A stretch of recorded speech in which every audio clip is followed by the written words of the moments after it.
Welcome to today's Destination Unknown. I'm your host, Alyssa Hall. I'm in a different surrounding. Things definitely look different than they usually do here on the channel. I sound different. The room that I'm in is a bit big and echoey, and I look a little different. All these things are because I'm on vacation today. So, welcome to vacation today. I'm taking it super casual and ready to talk about some palmistry. So, let's dive right in. Today is lesson 9 of the 10-part series. So we're really getting towards the very end of the Palmistry 101 series. And the material here that is at the end of the series itself is material that I read last when I'm doing a reading. So when I'm doing a reading for people, like I said in a few videos back, some of the material you're hearing now, I don't always even mention in a reading. It depends on what I see, what I don't see, and what might be coming through more intuitively in the moment. And what I mean by that specifically is there may be some aspect of their poem that keeps drawing my attention for no particular reason. My eye just keeps getting drawn to that area. And I usually try to then follow that. If I notice an intention like that, instead of ignoring it and moving back to the rational mind, I try to continue that thought. So that's what I mean by intuitively, if something will come up in a reading and draw my attention towards it then. So today we're looking at the mounts in particular, and in conjunction to the mounts, the worry lines, which are part of the last mount that we'll look at today. So the mounts in general, again, not something that always get read, but what we're looking at is we're looking at the fleshy, patty parts that are right here at the base of each of the fingers. So the way that I always remember this is, and I was taught this a long time ago, it finally made sense to me. I was given the word, or there's a word, mnemonic, Jazam, right? Jazam, right? Like Shazam, but Jazam. Jazam. What does that mean, Alyssa? Jupiter, Saturn, Apollo, Mercury. So that always helps me. If I can't remember the order of them real quick, I tell myself Jazam. So Jupiter is our first mount that we're looking at here today. And when I look at, if I tell you the key words first, and then we'll get more into them specifically, I think of this as being willpower. I think of this as being solitude. I think of this area as being charismatic. And I think of this area as being communication. Now that's a little bit of my adaptive style. It's a little bit slightly different than some of the regular Western palmistry stuff that you might see if you go researching yourself. So this is my particular brand, so to speak, or technique really, of reading that I've adapted over the years. So when I look at these in particular, what are you looking for? Like when we talked about the lines, we're looking for the depth of the line, the presence of the line in the palm.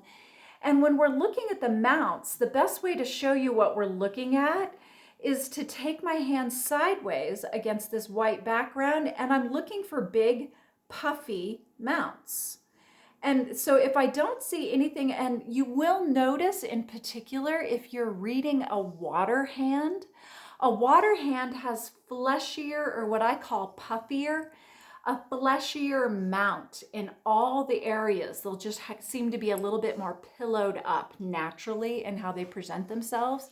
That's more adaptive to that hand type. So the first thing that you'll notice when you're looking at the mounts on a hand like mine, I have an air hand, which means I naturally have a hand type that is a bit more shallow on the mounts in general.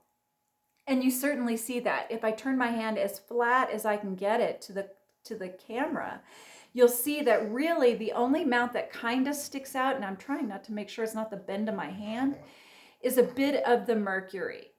And so if you don't see a big puffy mound, let's talk about what if it's a big presence and a big puffy mound, and one in particular seems to stick out more than the rest, that in particular is what's drawing its attention to that moment in a palm reading. So that's something that you would give attention to.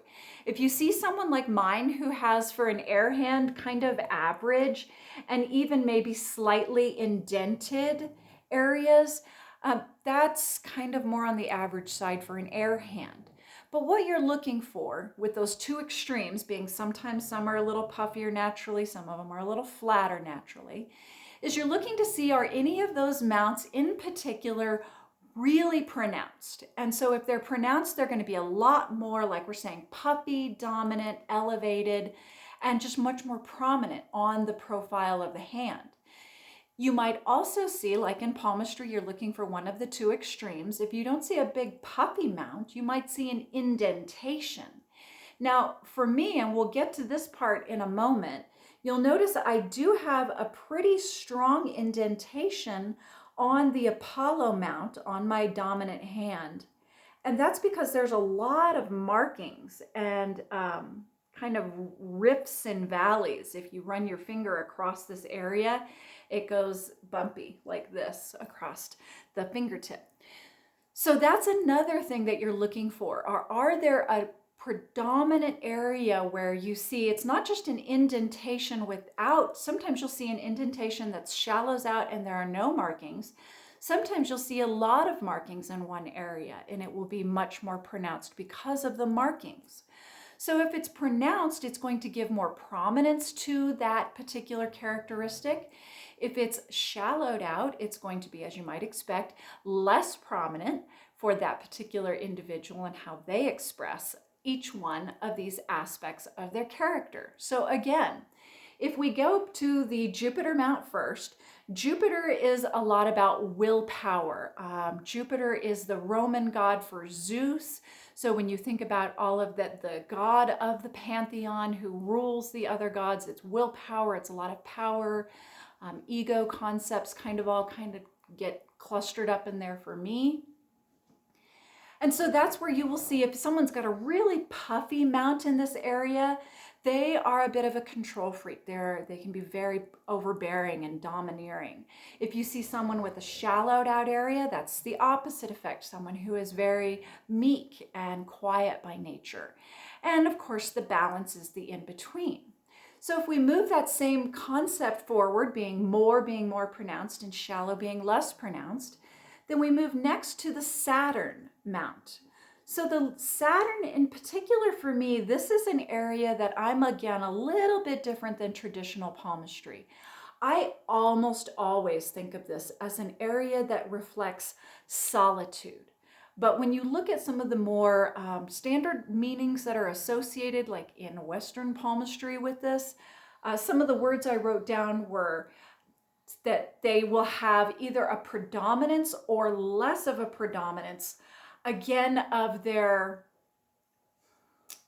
charisma, I guess. Charisma comes up next. That's really not the word I'm looking for how much they put themselves into a situation. So for me, solitude is the representation of how I say that. Instead of putting myself or inserting myself into a situation, I'm withdrawing out of a situation. And so a lot of times when we get to reading this area in palmistry, we talk about the lines that come up off the heart line, and that can be an indicator of somebody who seeks solitude. And that's one of the reasons why I very strongly associate. So if you see strong markings that are just kind of hanging out in this area, it's either because they have to be like the lone leader or the lone withdrawer, if that makes sense, and how they use that singularity that I associate with Saturn. So when you move forward to the Apollo, Apollo is associated with the arts. And so for me, I always kind of go to that first. That's a filter, a natural filter for a performer like me. And indeed, you will see, as we'll get into next with markings, that I have a predominance of markings in this area when you zoom in close. And it's one of the two more pronounced areas for markings. But right now we're talking about mounts that are either puffy or indented. So when we're looking at this area, it's really talking about charisma again. It's talking about, like, if it's very puffy, then you really are, it's not that you're overly charismatic. It's more like you begin to behave very diva-like. Like you need so much attention given to you. And you need to be able to domineer that kind of attention.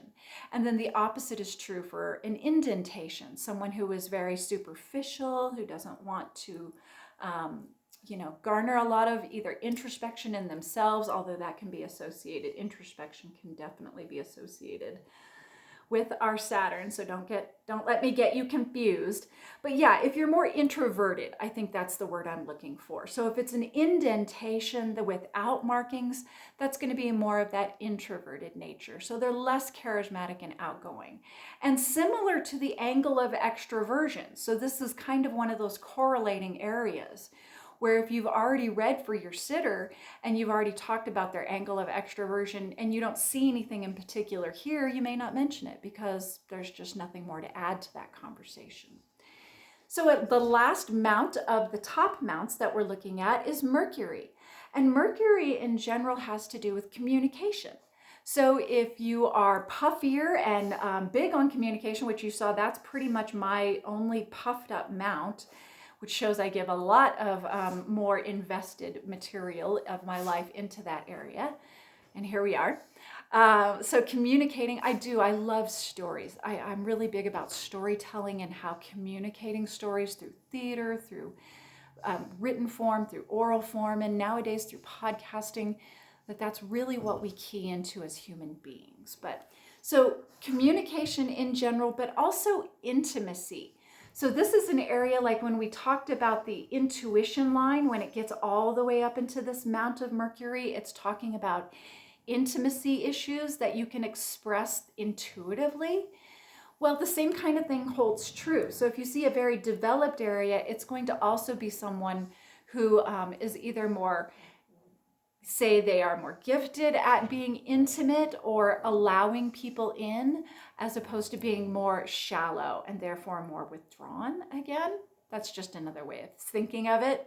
So let's talk about the last two mounts before we get into the markings, and I'll get a little bit closer. So as you can see, even no matter how I turn the coloring and no matter what the day is, this particular area of my hand, do you see how it's slightly pinker? Like it just has a little bit more of a blotchy pink mottled effect than the rest of the skin around it. That's another marking that you're looking for. So when you're looking at raised, indent, average markings, which are definitely lines or indicators, or colors. So if you see these kind of pink colors, that's another way of showing there's circulation in that area, there's more movement in that area, so there's more energy given to that area. So on a hand like mine, you will see that this is called the Mount of Luna, and then opposite that on the thumb side is the Mount of Venus, which I'll get to next. So Luna, we talked about briefly when we were talking about the headline, and how the headline, if you have a long headline like mine, you'll see that it branches down and into Luna and it just keeps going. And this is an area of the palm which represents the subconscious or the unconscious, the deep unconscious. Areas that we get to through intuition, but also through meditating, through introspection, through our own personal nature, we might be that way.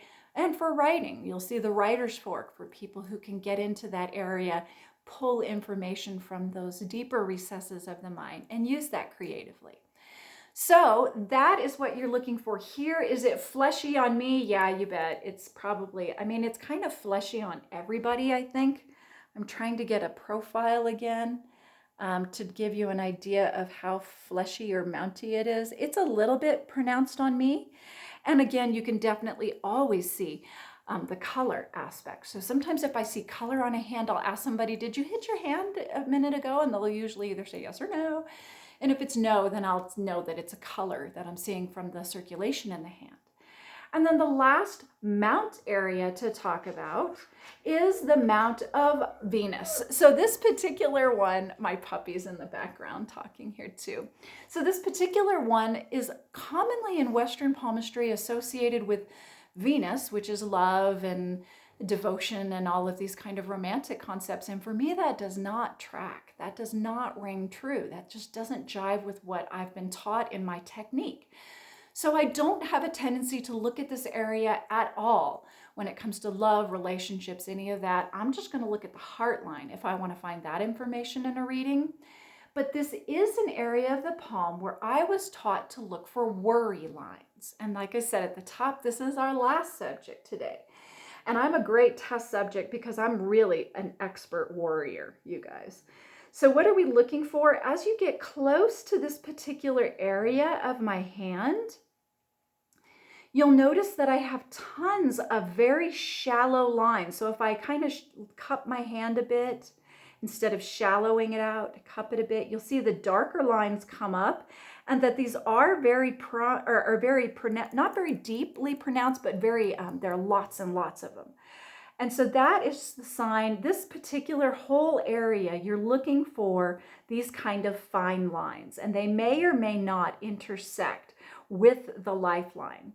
So what these are a sign of is literally, how much does this person worry? And you look at a palm like mine and you're like, girl, do you ever get any sleep? All you do is worry about things all the time. And I'm a chronic worrywart. I will own that. So there are two different things you're looking for. You're definitely looking to see the directionality of the lines. So you'll notice most of mine are they might be facing a little bit downward, but most of them are horizontal lines. And those are lines that are pointing towards the thumb, which is your way of saying they're on their way out. So you're thinking about them, but they're always momentary. So they're kind of always, if you see one with so many momentary lines, this is someone who's just kind of constantly thinking and thinking and thinking about this and this and this and this and this. And all these little details might continually be resolving themselves within the course of a week or a month or what have you. But boy, they're on to the next one. If you see someone like me, I'm real good at it, you guys. The other thing you look for, which you only see a little bit in my hand, and this is more of late, this is more a pandemic thing, which is what I've noticed. If you don't see the horizontal lines, you will sometimes see a bit of vertical lines. Now, you're not looking for, you can see I have a sister line to my lifeline, not the sister line, okay? So that doesn't count. I'm looking for these legit, slightly vertical lines that are also in the worry area. Those are worries that are not on their way out. They're constantly there. And so those usually liken to family issues, because of our family issues are something that many of us have to deal with on an ongoing basis. And so we worry about them a lot, and they don't really resolve themselves. They just kind of stick around. So those kind of nature of those worries. So when you see a lot of worries like mine, you know, most of the time I'm pretty good about getting rid of them, but new ones come in. The last thing to talk about for today's entire lecture are those special markings that I promised you I would take a look at. So on my hand, if I try to get in close, you'll notice that my particular Mount of Apollo has a lot of fine lines. You're beginning to see them there. And there's a bit of an indentation where they kind of all come together. When you touch the hand, you can feel the indentation. And I do, when I'm doing a traditional reading, at least pre-COVID, I definitely use my hands as a tactile way. I feel like I get more information from a reading, and I don't know why. That's just my style again, but I do get more info when I can touch somebody and feel their energy as well. But here we see, of all the lines, the areas, we see some markings here. We'll get to those next, but the predominance of those after the worry lines that we've discussed is you'll see there's a lot of markings for me in my Apollo. So when I see someone with a lot of markings, I'll tell them this is an area that's associated with the arts, most often with performance arts. So when I see predominant markings here, this shows me this is someone who not only has a love and an interest in the arts, probably in the performance arts, but with this much marking, they probably have an expression, an artistic expression, which they put forth publicly. I've not said they perform. I quit saying that you're probably a performer, because people immediately think I'm talking about being in a film or being on stage or those kind of things. And that's definitely, for someone like myself who has a stage career, etc., that's what those are an expression of. So that's legit. But it's not the only way of expressing your art. So in other words, this person here created artwork, and they probably hung it in a gallery. So they took their art and they gave it to the public to consume. That's the idea, is that your art is so much a part of you that you give it away, that it's publicly acknowledged. Oh no, Alyssa, I don't do anything that's publicly acknowledged like that. Well, you might sing in a choir at church. That's a way of taking your art and putting it out there for public appreciation. even if you're not making money at it. No, that's not my career. Again, not what I'm saying. So people get really hung up about this. They're like, oh no. But there are so many different ways. Like maybe you publish your writing. That's your art. And you're putting it out there for the public. Again, so there are many different ways. Maybe you compose music. I can't stop coming up with examples. Anyway, so yes, indeed, those are different examples of things that you might see. And indeed, in a palm like mine, why you see so many cluster of markings right there and in that area. The only other mount that has a cluster of markings, which are more shallow and kind of hard to see this time. There they kind of go. You'll see I have some squares in the Jupiter mount. These are associated, and we've talked a lot about squares meaning incarceration, and that is true in a lot of the palmistry areas. This is one of the areas, and I choose not to believe it's incarceration. It literally is called a teacher's square. So if you are a teacher in any capacity, or if you engage in teaching with others, then you will see a teacher's square sometimes kind of show up like mine is. Mine is very shallow but floating, which is a way of saying it's just kind of existing off any of the lines. I don't know if you can kind of see it right there. It's almost more of a diamond. It's like a tilted square. So that's a teacher's square, and that's something that will only show up in the mount of Jupiter. So if you see that particular special marking, and I can give you an eyeball at what that kind of looks like as well. So those are a few of your mounts and some of the special marks that you can find there, and as well as other features to look for when you're reading. Thank you again for joining me today, and keep listening.